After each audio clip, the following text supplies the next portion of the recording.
spiritual-minded. Sapagkat sa Romans chapter 8 po, Romans chapter 8, verse 6 to 8, ang sabi po rito, sapagkat ang kaisipan ng laman ay kamatayan, datapwat ang kaisipan ng Espiritu ay buhay at kapayapaan. Sapagkat ang kaisipan ng laman ay pakikipaggalit laban sa Diyos, sapagkat hindi napapasaklaw sa kautusan ng Diyos, ni hindi nga maaari. Ang nangasalaman ay hindi makalulugod sa Diyos. Ang kaisipan ng Panginoon, ito ay kaisipan na bunga ng pananahan ng Espiritu Santo. At makikita po natin dito sa Epeso,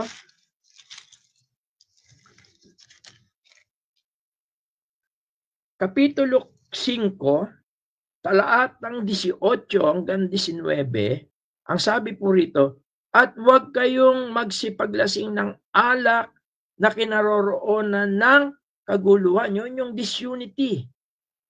Kundi kayo'y mga puspos ng Espiritu, na kayo'y mga usapan ng mga salmo at mga himno at mga awit na ukol sa Espiritu na nangag-aawitan at nagpupuri sa inyong mga puso sa Panginoon.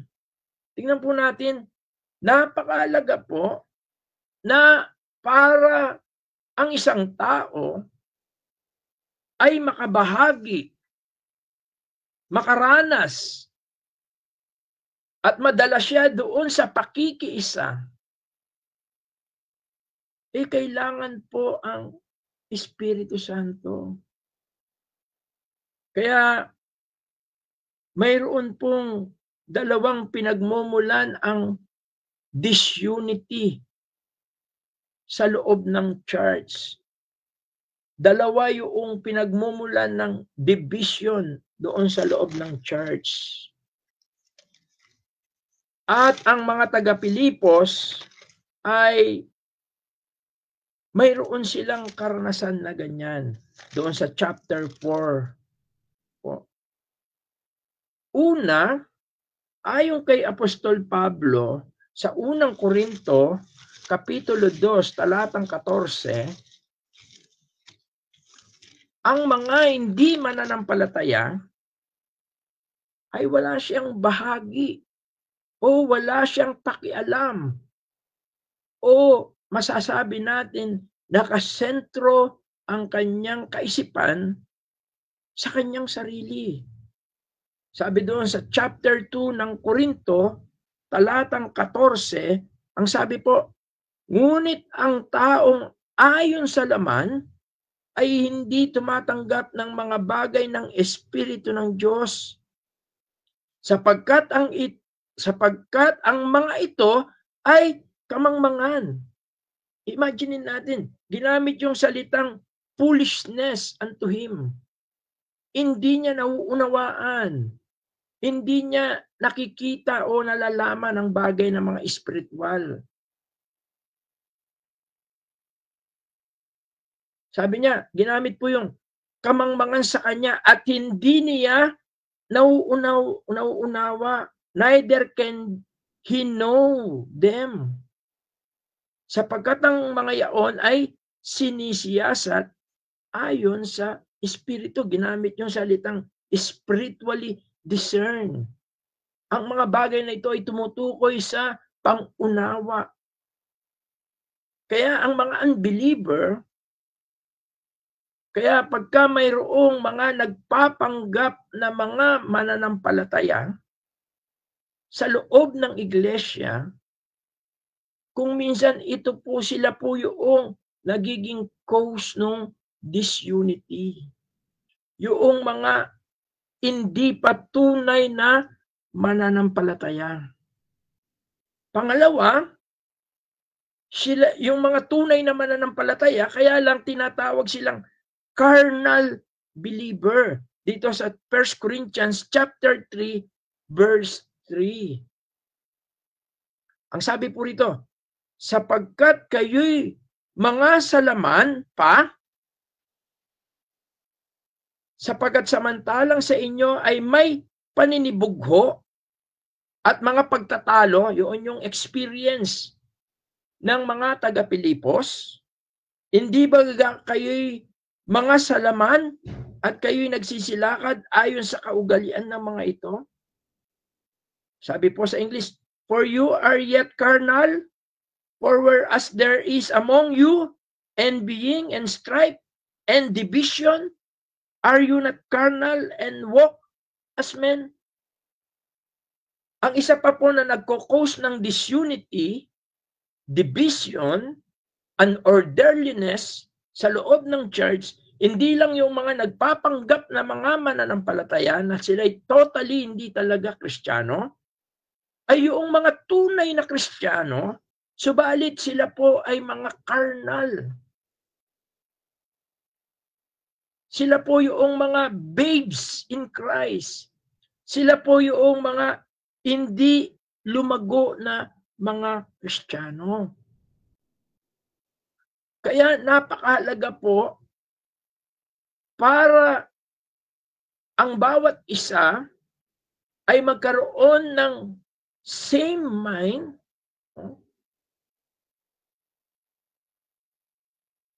tulad ng sa Panginoon. Napakahalaga po na tayo ay mag-matured sa ating pananampalataya. Kaya doon po sa Efeso, Kapitulo 4,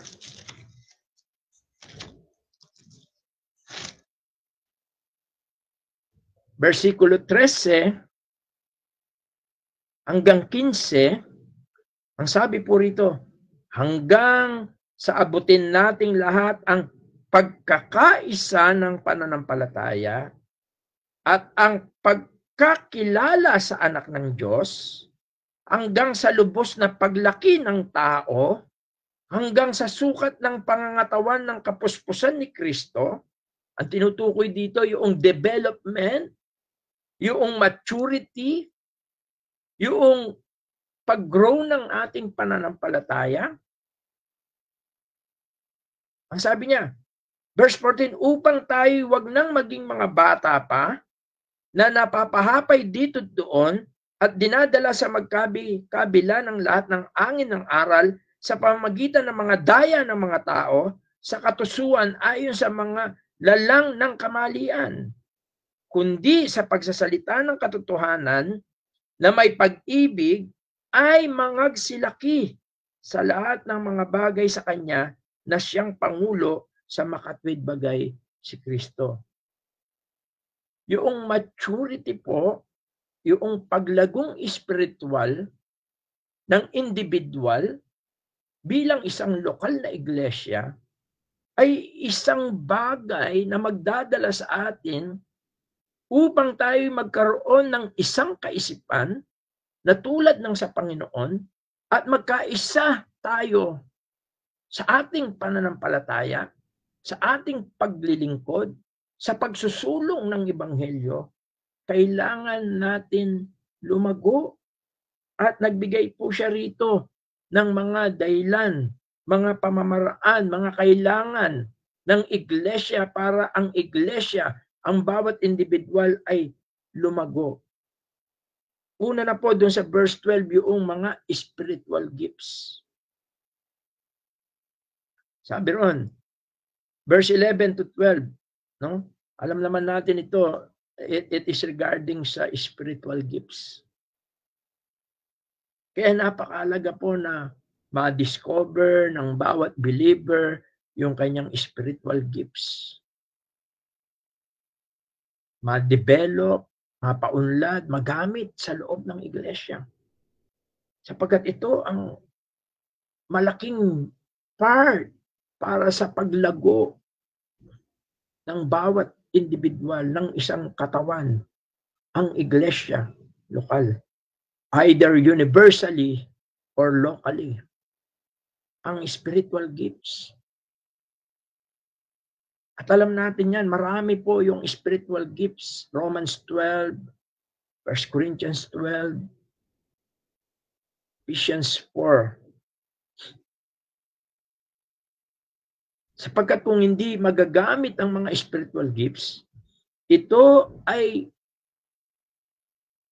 umahad lang upang mapabilis ang paglago ng isang local na iglesia at ng individual na mananampalataya.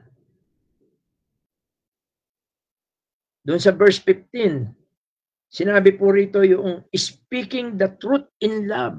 Ito po yung love. No? Ano po kaya ang ibig sabihin dito?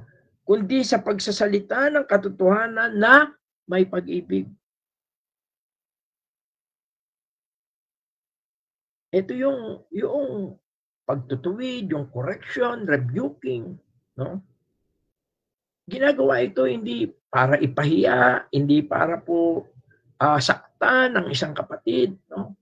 Kundi ginagawa ito dahil mahal natin ang isa't isa. Tulad ng kanyang ama na pinapagalitan, pinapalo ang kanyang anak, hindi dahil gusto niya saktan, hindi po. Kahit ang ama natin doon sa langit, siya'y dumidisiplina sa atin. Hebrew chapter 12. Not to harm us, but to teach us. Para tayo matuto, para tayo lumago sa ating pananampalataya. Kaya nga, speaking in truth. Kaya doon sa Galatians 6:1, ang sabi po rito sa Galatians 6:1, sabi niya, mga kapatid, kung sino man ay maasumpungan sa anumang pagsuway, kayong mga sa Espiritu ay inyong papanumbalikin ng gayon sa Espiritu ng kaininan, na inyong pagwariin ang inyong sarili, baka ikaw naman ay matukso. Napakahalaga po nun.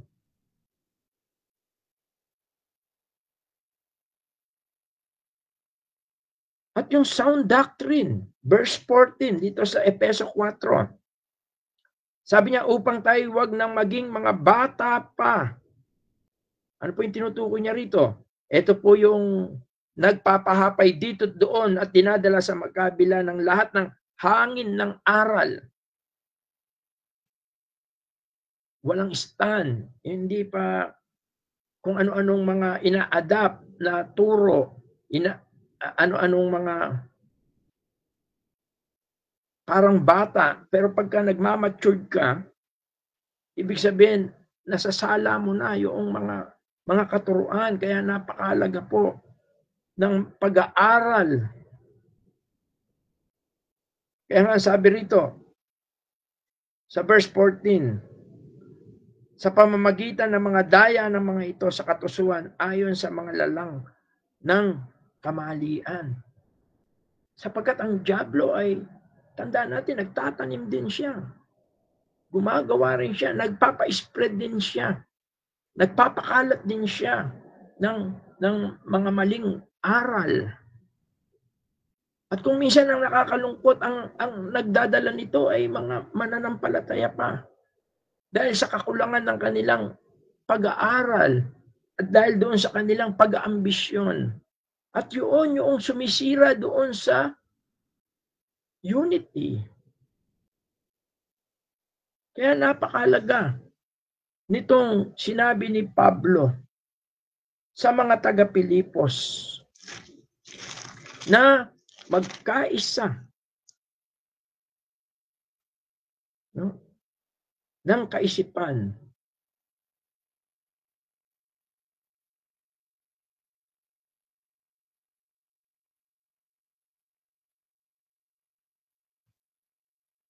Tulad ng sa ating Panginoon.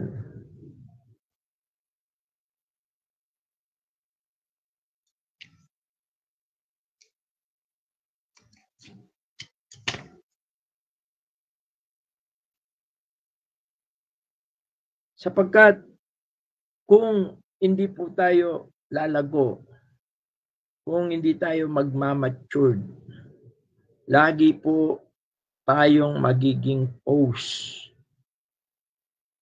noong mga disunity and division. Kaya dito rin po,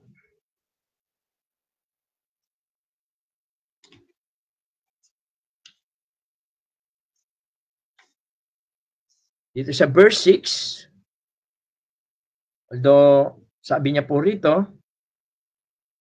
na siya, ang tinutukoy po ang ating Panginoon, bagamat nasa anyong Diyos, ay hindi niya inaring isang bagay na nararapat panangnan ang pagkapantay niya sa Diyos. Sa English, ginamit po yung form of God, who being in the form of God. No?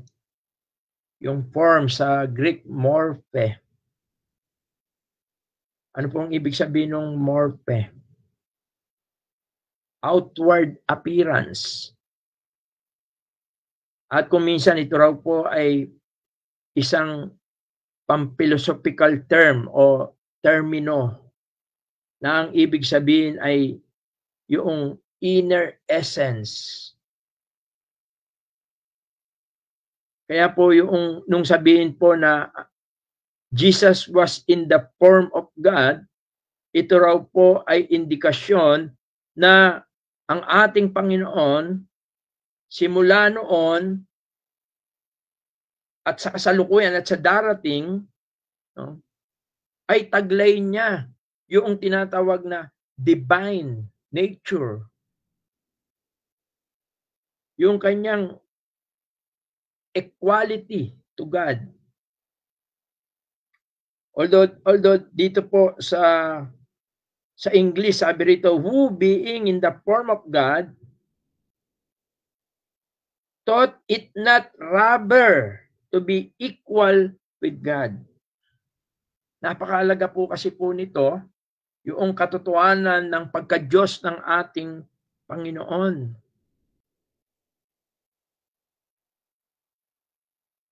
Yung equality. Although yung pong dito sa English, dito po kasi sa diglot ay sabi niya lang na siya bagamat nasa anyong Diyos ay hindi niya inaring isang bagay na nararapat panangnan. Pero dito sa English, who being in the form of God, though it not robbery. Pagka sinabi nating robbery, ninakaw, stealing.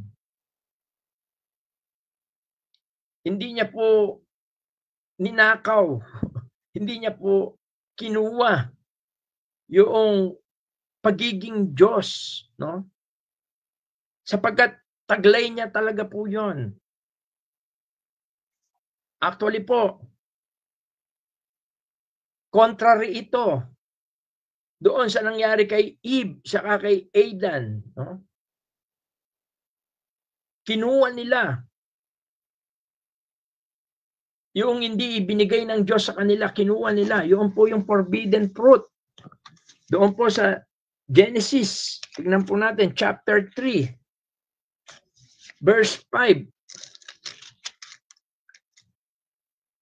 Ang sabi po ron, noong sila'y dayain ng ahas, no, sa verse 4, at sinabi ng ahas sa babae, tunay na hindi kayo mamamatay. Verse 5, sapagkat talastas ng Diyos na sa araw na kayo'y kumain niyaon, ay madidilat nga ang inyong mga mata at kayo'y magiging parang Diyos na nakakakilala ng mabuti at masama. At natempt si Eve, at nang makita ng babae ang bunga ng punong kahoy ay mabuting kanin at nakalulugod sa mata at kahoy na nagnanasa upang mapapantas sa tao, ay pumitas siya ng bunga niyaon at kinain at binigyan din niya ang kanyang asawang kasama at ito'y kumain. Kaya yung salitang robbery, Si Jesus daw, hindi niya po ninakaw yung kanyang pagiging Diyos, kundi bagkus taglay na niya, being the form of God, taglay na niya, noong una pa, yung kanyang pagiging Diyos. Kaya, dito po yung salitang morphe, ginamit din doon sa, dito po, ang sabi doon sa verse 7, but made himself of no reputation and took upon him the form of a servant.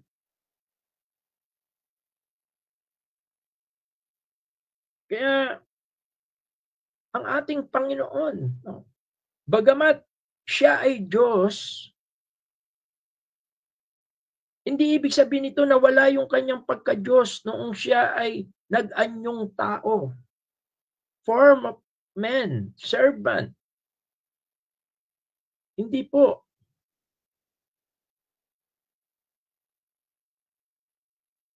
Ang tinutukoy niya dito ay yung kanyang humility, yung kanyang pagpapakumbaba. Hindi niya ginamit para sa kanyang sarili. Kundi ang inisip niya ay ang iba. At yun po ay tayo.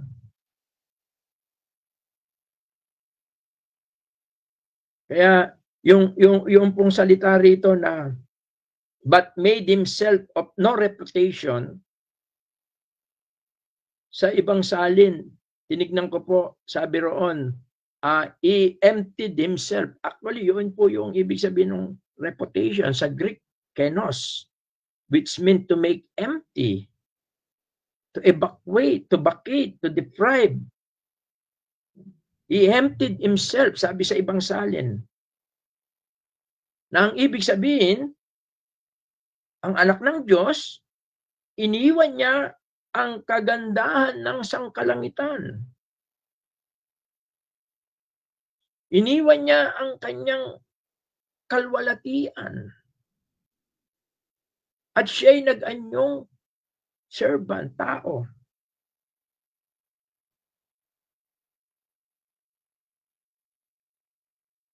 Kaya dito sa salin ko, ginamit yung and took upon him the form of a servant. Dito po sa verse 7. Naganyong alipin. Ang tinutukoy po rito, ang ating Panginoon, bagamat siya'y Diyos, dapat siyang purihin, paglingkuran. Hindi po, nung siya'y nagkatawang tao, mas pinili niya na siya po ang maglingkod. Kaya doon sa Matthew chapter 10, verse 28. Matthew chapter 10.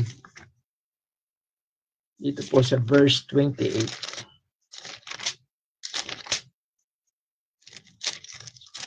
Sabi po rito, at huwag kayong mga takot sa nagsisipatay ng katawan. Matthew 20, 28 po. Matthew 20, 28. Hindi Matthew 10. Matthew 20, 28.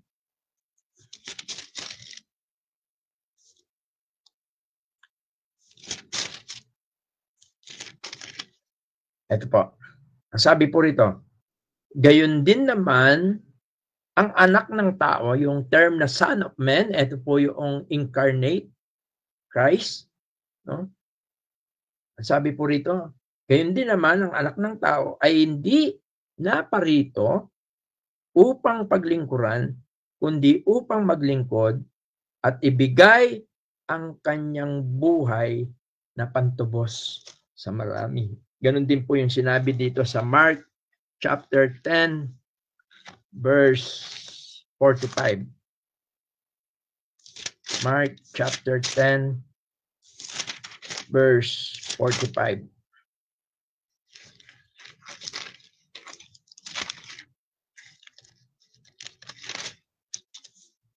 Sabi po, sapagkat ang anak ng tao rin naman ay hindi naparito upang paglingkuran, kundi upang maglingkod at ibigay ang kanyang buhay na pantubos sa marami.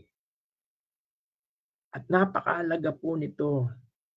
Ito po ang sinasabi ni Pablo sa mga taga-Pilipos na ang ating kaisipan, pagka sinabi nating mind, no? Ito yung spiritual minded. Ito po yung maturity. The more we matured sa buhay nating spiritual, lalo nating na ibibigay ang ating buhay para sa iba. At yaan ang nais ni Pablo na magkaisa tayo ng kaisipan tulad ng sa Panginoon. Ano po yun? Yung pagpapakumbaba. Ang tunay na pagpapakumbaba ay ang pag-iisip na iniisip natin ang kapakanan ng iba kaysa sarili nating kapakanan. The carnal Christian, lagi siyang self-centered.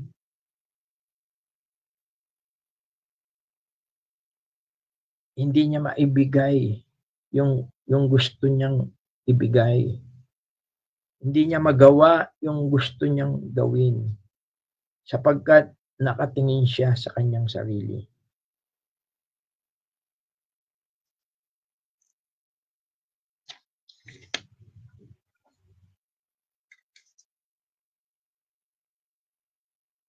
Kaya po yung dito sa verse 8, yung salitang humble themselves, sabi po kasi rito, at palibhasa ay nasumpungan sa anyong tao, no, yung morphe, no, siya nagpakababa sa kanyang sarili na nagmasunurin hanggang sa kamatayan, oo, sa kamatayan doon sa krus.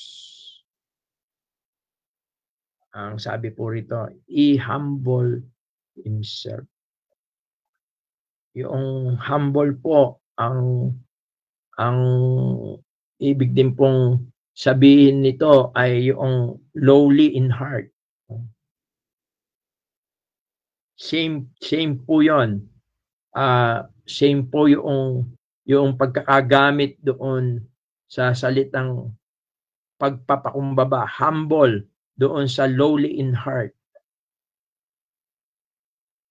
Halimbawa po doon sa Mateo 11:29, tingnan po natin.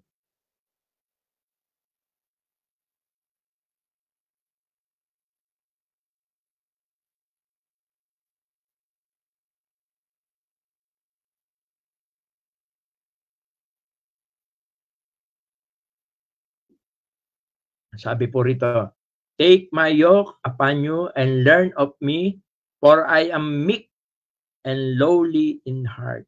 Ang sabi po ron, mapagpakumbabang puso. Pasanin ninyo ang aking pamatok at mag-aral kayo sa akin sapagkat ako'y maamo at mapagpakumbabang puso at masusumpungan ninyo ang kapahingahan ng inyong kaluluwa. Although dito po ay invitation siya, pero na-reveal din dito ang tungkol sa ating Panginoon. Sapagkat siya yung nag-aanyaya, siya yung nagbigay ng invitasyon. At ang sabi niya rito, yung kanyang pamatok ay yung kanyang mga katuruan. Kaya nga sabi niya, pasanin ninyo ang aking pamatok at mag-aral kayo sa akin. Sapagkat ako'y maamo. Hindi naman siya kagad. Actually, yung growth natin, hindi naman nagmamadali ang Panginoon. May proseso siya. No? Maamo siya. Although minsan na talagang bilang tao, as a human being, napakahirap. Dahil nandito tayo sa laman. Minsan napakahirap matutunan yung mga bagay na spiritual. Pero ang Panginoon, sabi niya, maamo. at mapagpakumbabang puso. Actually, yun po kasing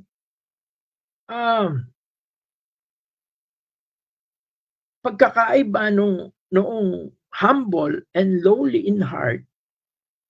Yung humble, ano yun action, no? Sa kaisipan yon, nakaset yon, nakapokus ka doon. Mindset yon. At yung lowly in heart, ito yung action galing sa puso. Kaya dito po makikita natin dito sa Filipos 2, mayroong napakagandang katangian po ng ating Panginoon na magandang tularan ng bawat Kristiyano. Dito po sa verse 8 ang sabi, and being found in passion as a man, he humbled himself. Number 1, yung humble, ang ibig sabihin nito, modest, unpretending, not proud or ambitious. Yun po yung humble. Tapos, ang sabi niya, verse 8, and became obedient unto death.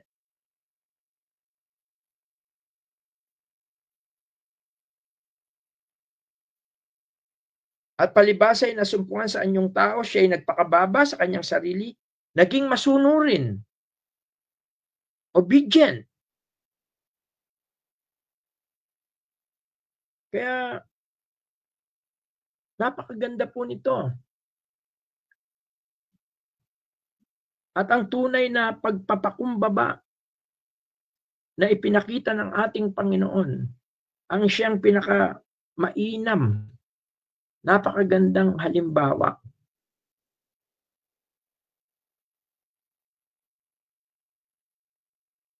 Ang sabi ron, he was obedient even to death on the cross.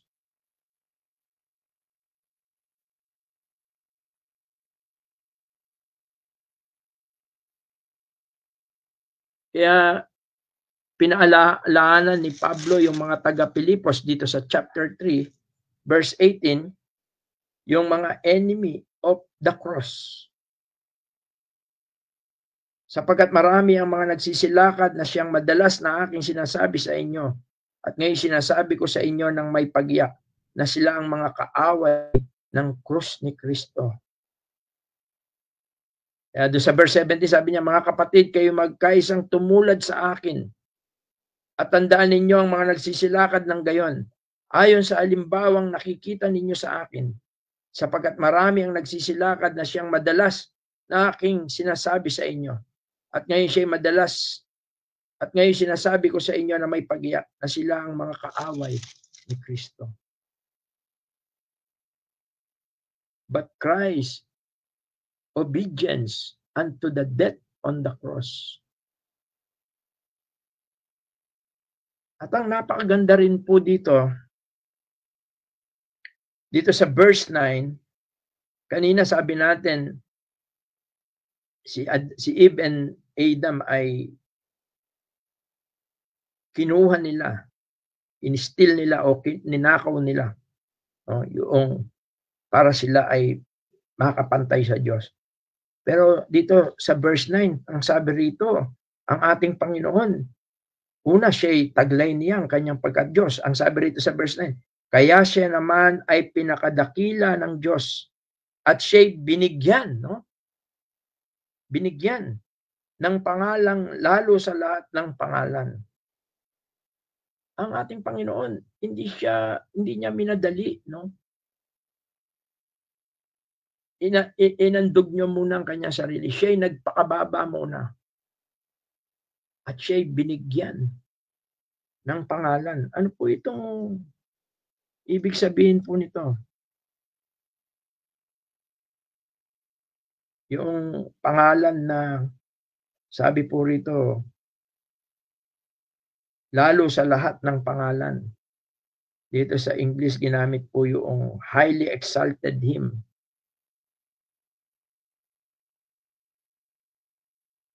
Ano po kaya yung ibig sabihin nun? Ang ibig sabihin po nito,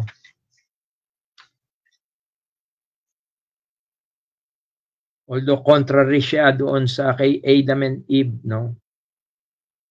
Actually, yung salitang given sa Greek word is the same root word as grace, yung echarisato.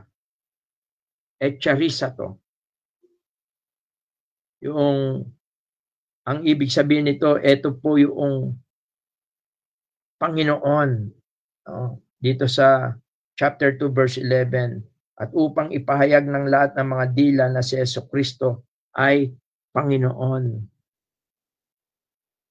Although ginamit ito na denomination, yung Jesus is Lord. Yung Jesus was given the name above every name. Ang ibig sabihin po nito, binigyan siya ng pangalan na taglay niya ang walang hanggang kapangyarihan. Doon sa Romans chapter 14 verse 11. Romans 14 8 to 11, sabi po rito, sapagkat kung nangabubuhay tayo sa Panginoon, tayo nangabubuhay. O kung nangamatay tayo sa Panginoon, tayo nangamatay. Kaya't sa mabuhay tayo o sa mamatay man, tayo'y sa Panginoon. Sapagkat dahil dito ay namatay si Kristo at nabuhay na maguli upang siya'y maging Panginoon ng mga patay at gayon din ng mga buhay. Kaya yung pangalang dakila sa lahat, ito yung pangalan na Panginoon. Si Jesus ay Panginoon. At sa pangalang ito ng Panginoong Jesus ay pwede maipangaral ang kapatawaran ng kasalanan. Acts chapter 2. Acts chapter 2 verse 36 to 38. Sabi po rito, pakatalastasin ng buong angkan ni Israel na ginawa ng Diyos na Panginoon at Kristo itong si Jesus na inyong ipinako sa krus. Nang marinig nga nila ito ay nangasaktan ng kanilang puso at sinabi kay Pedro at sa ibang mga apostol, mga kapatid, anong gagawin namin? At sinabi ni Pedro, mangagsisi kayo at mga bautismo ang bawat isa sa inyo sa pangalan ni Jesucristo sa ikapagpapatawad ng inyong mga kasalanan at tatanggapin ninyo ang kaloob ng Espiritu Santo. Ang kapangyarihan sa kanyang pagpapakababa ibinigay naman ng ating Diyos Ama ang isang pangalan na higit na mataas, exalted. At dahil dyan, lahat ng kapangyarihan, authority and power ay mapapailalim sa kanya. 1 Peter chapter 3 verse 22. Ang sabi po rito, 1 Peter chapter 3 verse 22. Na sa kanan ng Diyos pagkaakyat niya sa langit na pinasakop sa kanya ang mga anghel at mga kapamalaan at mga kapangyarihan. At dahil dyan, ang Ama rin ay naluluwalhati. Kapag ka ang Panginoon noong siya'y mabigyan ng higit na pangalan at dahil sa pangalan ng ating Panginoon, ang ating Ama ay naitataas din. Kaya po sa tuwing pinaglilingkuran, pinupuri natin ang Panginoon at ginagawa natin, whether or we eat or drink or whatever, do it to the glory of God. Yan ay naluluwalhati ang Panginoon. 1 Corinthians 15.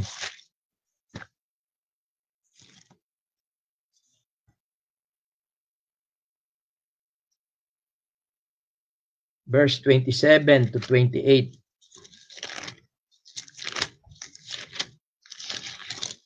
Sabi po rito, sapagkat kanyang pinasuko ang lahat ng mga bagay sa ilalim ng kanyang paa. Datapwat kung sinasabi ang lahat ng mga bagay ay pinasuko, ay maliwanag na itinangi yaong nagpasuko ng lahat ng mga bagay sa kanya. At kung ang lahat ng mga bagay ay mapasuko na sa kanya, kung magkagayoy ang anak rin ay pasusukuin naman sa nagpasuko ng lahat ng mga bagay sa kanya, upang ang Diyos ay maging lahat sa lahat. Kaya mga kapatid, dito po sa ating pag-aaral na ito, makikita natin ang tunay na pagpapakumbaba, yung pagbibigay ng priority para sa iba.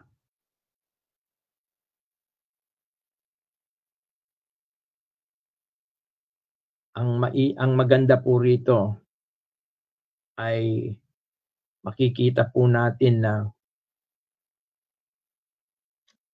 pagkatapos na magawa natin ang ialay ang ating buhay para sa iba, ipaglingkod ang ating buhay para sa iba, yun yung maging mindset natin tulad ng ating Panginoon.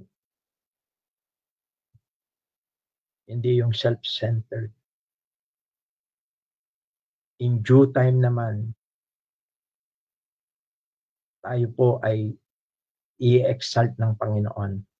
Sabi po doon sa first, although meron pa dito yung bow your knees, no? Lahat yan ay tumutukoy na sa glorification ng ating Panginoon. Sabi po roon sa 1 Peter, dito na siguro po ako magwawakas. 1 Peter chapter 5, actually ito yung samihago po natin.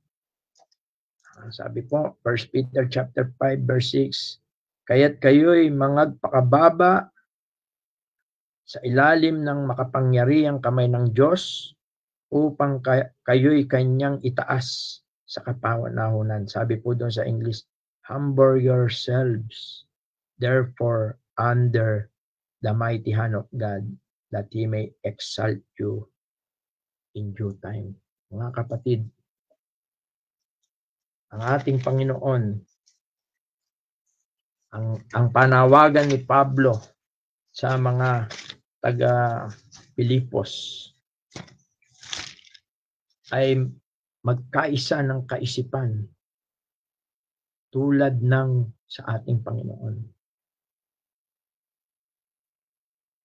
Yung pagpakababa, ito yung maging mindset natin. Other first. Unahin natin yung iba. At yun ang tunay na pagpapakababa. Kapag ka natutunan natin ang tulad ng ating Panginoon.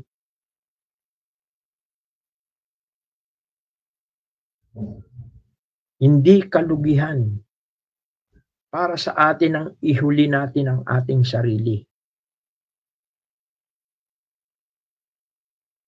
Sapagkat sa tamang panahon,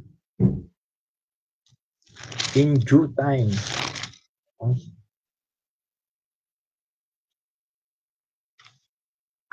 sabi ron, humble yourself therefore under the mighty hand of God, that He may exalt you at the proper time. At nawa po ay makamtan ng ating iglesia ang pagkakaisa na ito ng kaisipan na tulad ng sa ating Panginoon. Sapagkat siya ang pinakadakilang halimbawa na nagbigay sa atin. Hindi niya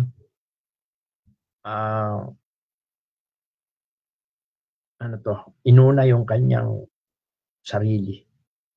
Bagkus siya'y pumunta rito sa lupa. Nag-anyo siyang tulad ng alipin upang siya'y maglingkod. Hanggang ngayon, ang Panginoon ay naglilingkod Paupo siya doon sa kanang luklukan ng Diyos na mamagitan sa lahat po ng mga sumampalataya sa Kanya. Let us pray po. Ama, maraming salamat po sa gabi pong ito. Salamat po sa pangunguna niyo po sa amin. Nawa po, ang mga katotohanan ito ay tunay po na matimo sa aming puso't kaisipan.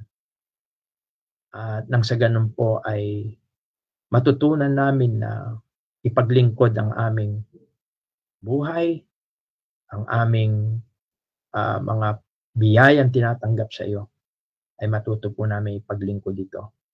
Kapagkat nakita po namin ang napakadakilang halimbawa ng aming Panginoon. Bagamat siya ay Diyos, hindi niya ito tinangnangan, kundi bagkus sinubad niya. At siya anyong tulad ng isang alipin, tulad sa tao. At siya naging masunurin hanggang sa kamatayan. Kamatayan doon sa krus. Salamat sapagkat siya hindi nanatiling patay, kundi siya muling nabuhay. At siya ngayon ay iyong itinaas at ang naging tungtungan ng kanyang mga paa ay ang sanlibutan ito na kung saan siya nasa kanyang pamamahala. Salamat po. Pagpalain mo po ang iyong mga salita. Pagpalain mo po ang bawat isa. Ang lahat po ng ito ay aming samot dalangin sa makapangyarihang pangalan po ng iyong bugtong na anak na si Jesus. Amen. Balik ko muna po sa ating MC. Sige po, purihin po ang Diyos at ating pong pasalamatan po sa ating pong napakinggan po na mensahe po sa kanya pong mga salita. At nasa dako na po tayo ng ating pong question and answer. Maaari na din po tayo na makapag-open po ng mic sa mga katanungan po natin at na din po yung sa FB Live sa mga comment section kung meron din po mga tanong po doon. Sige po mga kapatid, ay maaari na po tayong makapagtanong po kung may mga tanungan po.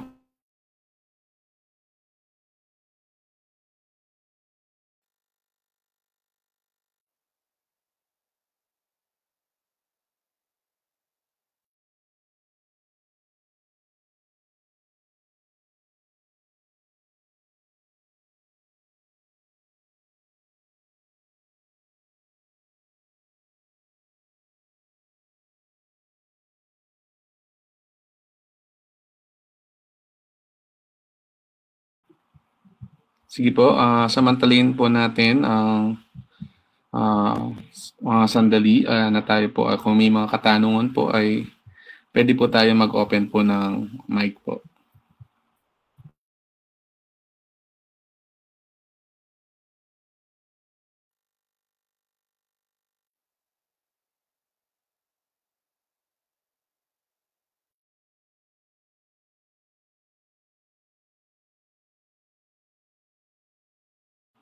Doon po sa atin pong FB Live, meron din po ba tayong mga dahil di ko din po na nakikita po.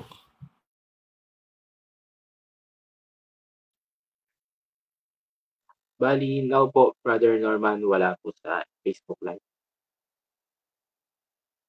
Meron pong 4 po na watching po. Pero ngayon po ay wala pong question po. Maraming salamat, Brother John. Sa mga kapatid po na nasa Google Meet po, meron po ba tayong mga katanungan po base po sa ating pong napag-aralan?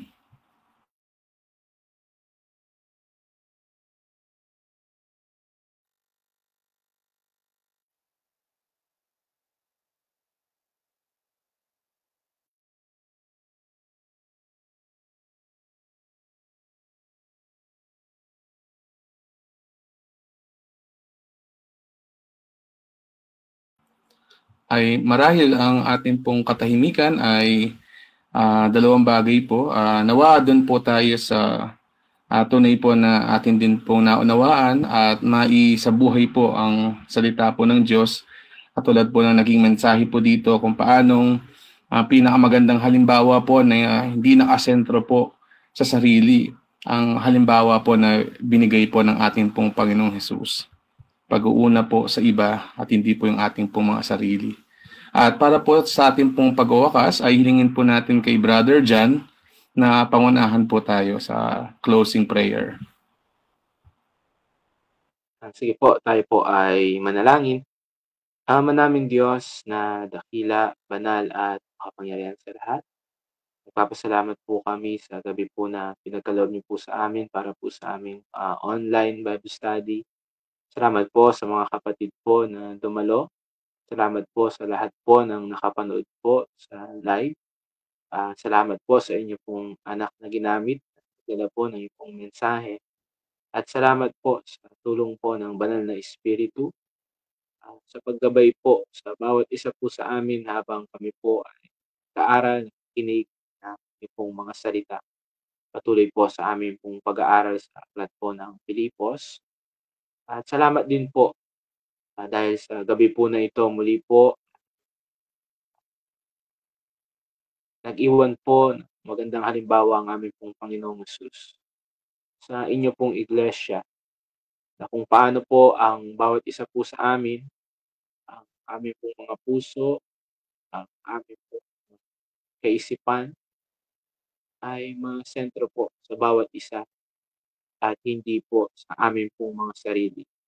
Kung paano po ang ginawa ng aming Panginoong Hesus na pagliligtas po sa amin, pagsasakripisyo ng kanya pong buhay at pag-iwan po ng langit at paghubad po ng kanyang pagkadiyos. Nakita po namin kung paano po ang naging pagsasakripisyo po niya. Ay nawa ang bawat isa po sa amin ay hindi lamang po namin narinig ang mga bagay po na ito, kundi tunay na maging laman ng aming pong mga puso at isipan. Tunay na ang banal na Espiritu mag-control po sa bawat isa po sa amin at hindi ang aming pong mga laman na ang nais po ay pasayahin ang aming pong mga sarili. Patuloy na dalangin din po namin nawa tunay po na lumago po kami nang sa gayon po kami ay magamit po ninyo para sa inyo pong gawain, sa inyo pong kalooban at kami ay hindi po magamit po lalo pa pong lumaganap po ang kamalian dahil sa mga bagay immaturity. Patuloy na dalangin din po namin ang inyo pong iglesia, nawa sa amin pong ganito pong pagtitipon, pag-aaral, tunay po ito po ang bawat isa po sa amin ay maisabuhay po nang sa gayon magamit nyo rin patuloy ang iglesia para po sa pagpapalaganap ng mabuting balita ng kaligtasan. Tumibay po ang bawat isa po sa amin. Patuloy na magamit po ninyo sa inyo pong gawain. Patuloy po amin din pong dinadalangin ang lahat pa po na makakapakinig. Patuloy na patnubayan nyo po. At sa gabi po na ito, patuloy din po na nagpapasalamat po kami at nawa sa mga susunod pong pagkakataon sa ganito pong mga pagtitipon ay maging malaking pakinabang po nawa sa bawat isa po ang pakikinig na inyo pong mga salita. Salamat po sa gabi po na ito. Patuloy kayo rin po ang inaasahan po namin na mag-iingat po sa bawat isa po sa amin. At ang lahat po ng ito ang may amin pong nadalangin at hinihiling sa matamis na pangalan po na pong bugtong na anak na si Cristo Jesus. Good evening po. Thank you po. God bless po.